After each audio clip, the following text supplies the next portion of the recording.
Good morning friends. GST platform के YouTube channel में आप सभी का स्वागत है। जी हाँ फ्रेंड्स, जीएसटी के अंदर अब अगर आप कॉम्पोजिशन डीलर से कोई इनपुट सर्विस लेते हैं, जिसके बारे में अभी हम लोग डिस्कस करेंगे, तो उस पे अब रिसीवर को आरसीएम के अंदर जो है वो टैक्स का पेमेंट करना होगा। जुड़े रहिएगा इस इंपॉर्टेंट वीडियो के एंड तक, क्योंकि काफी इंपॉर्टेंट है ये रिवर्स चार्ज की एंट्री।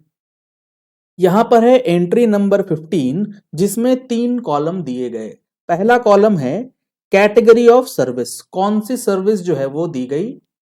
दूसरा कॉलम है सप्लायर ऑफ सर्विस, यानी कि सर्विस किसने दिया। और तीसरा कॉलम है रिसीवर ऑफ सर्विस, किसने रिसीव किया है सर्विस। तो ये है ब्रॉड कैटेगरी। अब यहां अगर आप देखेंगे तो लेट सपोज एक पर्सन है ए, ये कॉम्पोजिशन डीलर है, मतलब ये बिजनेस कर रहा है अंडर कॉम्पोजिशन स्कीम। इसका बिजनेस क्या है? इसका बिजनेस है renting of motor vehicle. Sir ये तो सर्विस प्रोवाइडर है, ये कॉम्पोजिशन में जा सकता है? जी हाँ, बिल्कुल जा सकता है। सेक्शन 10(2) कैपिटल ए के अंदर सर्विस प्रोवाइडर 6% टैक्स जमा करके कॉम्पोजिशन में जा सकता है।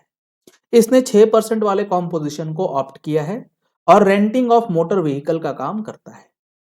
इसने ये सर्विस दी है एक एबीसी प्राइवेट लिमिटेड कंपनी को, यानी कि रेंटिंग ऑफ मोटर व्हीकल की सर्विस एक कॉम्पोजिशन डीलर ने एक बॉडी कॉर्पोरेट यानी कि कंपनी को जो है वो प्रोवाइड करी है।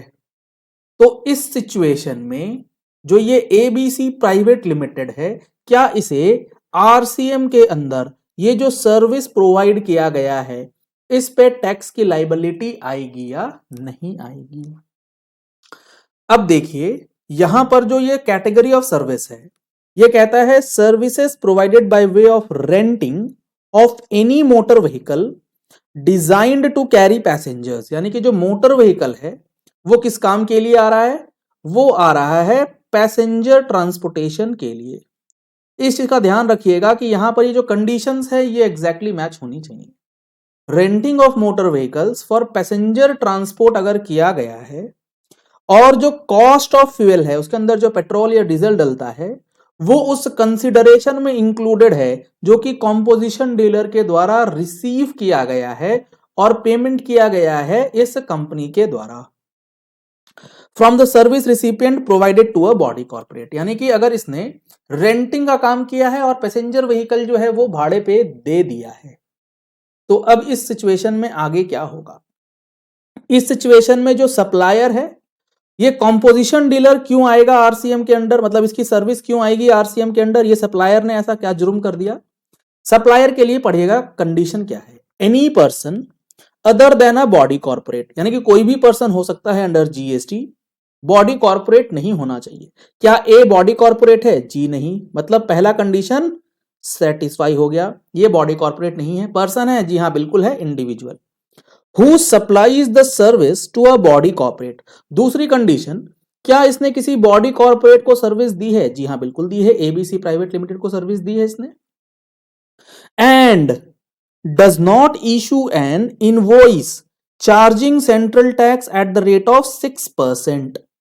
क्या ये जो ए है इसने जो सर्विस एबीसी प्राइवेट लिमिटेड को दिया इसके लिए ये इसे इनवॉइस दे सकता है, यानी कि टैक्स इनवॉइस दे सकता है क्या? 6% सीजीएसटी एंड 6% एसजीएसटी, यानी कि 12% जो है वो लगा करके अगर 12% का ये रेट रहता है तो यहां पर आपको समझना पड़ेगा कि सबसे पहले कॉम्पोजिशन टैक्स पेयर जो है वो टैक्स इनवॉइस इशू नहीं करते, वो बिल ऑफ सप्लाई इशू करते हैं। तो इनवॉइस इशू नहीं कर रहा है, यानी कि इनवॉइस इशुएंस वाली कंडीशन भी फुलफिल नहीं हो रही।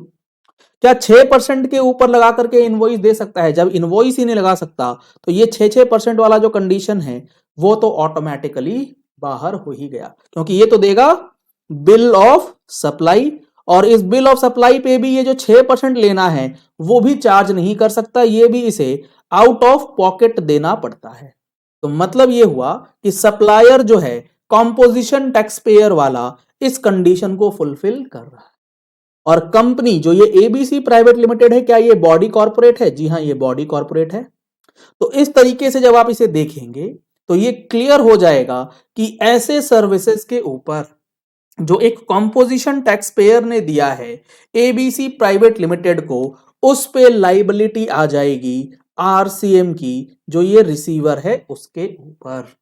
ये काफी इंपॉर्टेंट पॉइंट जो है वो अब नोटिसेस के अंदर देखने को मिल रहा है, जहां पर प्रॉपर ऑफिसर्स इस लेवल पे जाकर के चीजें चेक कर रहे हैं कि कॉम्पोजिशन से अगर कोई चीज परचेज करी गई है तो उस पे इन कंडीशंस को देखते हुए आरसीएम का पेमेंट हो रहा है या नहीं हो रहा है।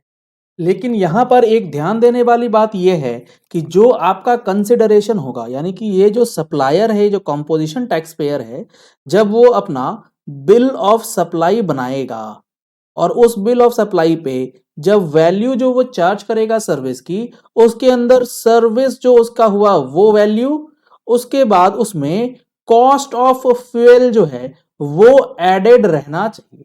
यानी कि टोटल पूरी जो गाड़ी की रेंटिंग हुई है वो एज अ होल हुई है, चाहे वो कॉस्ट ऑफ फ्यूल के साथ अगर नहीं है तो यहां पर रिवर्स चार्ज का जो कंडीशन है वो नहीं लगेगा।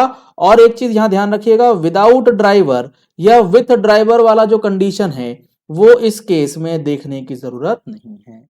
तो ये एक इंपॉर्टेंट पॉइंट है इस पे रिवर्स चार्ज का डिटर्मिनेशन के लिए कि कॉस्ट ऑफ फ्यूल जो है वो उस कंसीडरेशन का पार्ट है या नहीं है।